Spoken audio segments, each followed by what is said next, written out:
Mobile চালানোর time আছে, TV দেখার টাইম আছে, প্রতিবেশীর সাথে সাক্ষাৎ করার, গল্প করার, বেড়াতে যাওয়ার, মল সেন্টারে যাওয়ার, মার্কেটিং করার, হ্যাঁ, তারপরে বাপের বাড়িতে ফোনে ঘন্টার পরে ঘন্টা কথা বলার, সব টাইম আছে, কিন্তু টাইম নাই নামাজ পড়ার। আজ আমাদের কি অবস্থা, বা আমাদের পরিবারে যারা আছে তাদের কি অবস্থা?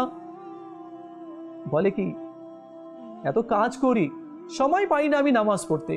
বাচ্চাদেরকে দেখতে হয়, রান্না করতে হয়, শ্বশুর শাশুড়িকে দেখতে হয়, তারপরে কাপড় ধুতে হয়, বাসন মাজতে হয়, ঘর মুছতে হয়, হ্যাঁ, স্বামীকে দেখতে হয়, এত কাজ করি, সময় তো পাই না। কিয়ামতের দিনে আল্লাহ তাআলা কি জিজ্ঞেস করবে, তুমি কিভাবে রান্না করতে, কিভাবে ঘর ঝাড়ু দিতে, কিভাবে ঘর মুছতে, কিভাবে তুমি পরিবারকে পরিচালনা তুমি করেছো, কি কি জিনিস তুমি রান্না করতে, তো এগুলো কি আল্লাহ জিজ্ঞেস করবে? আল্লাহ তাআলা তো সর্বপ্রথমে কিয়ামতের দিনে নামাজের ব্যাপারে জিজ্ঞেস করবে।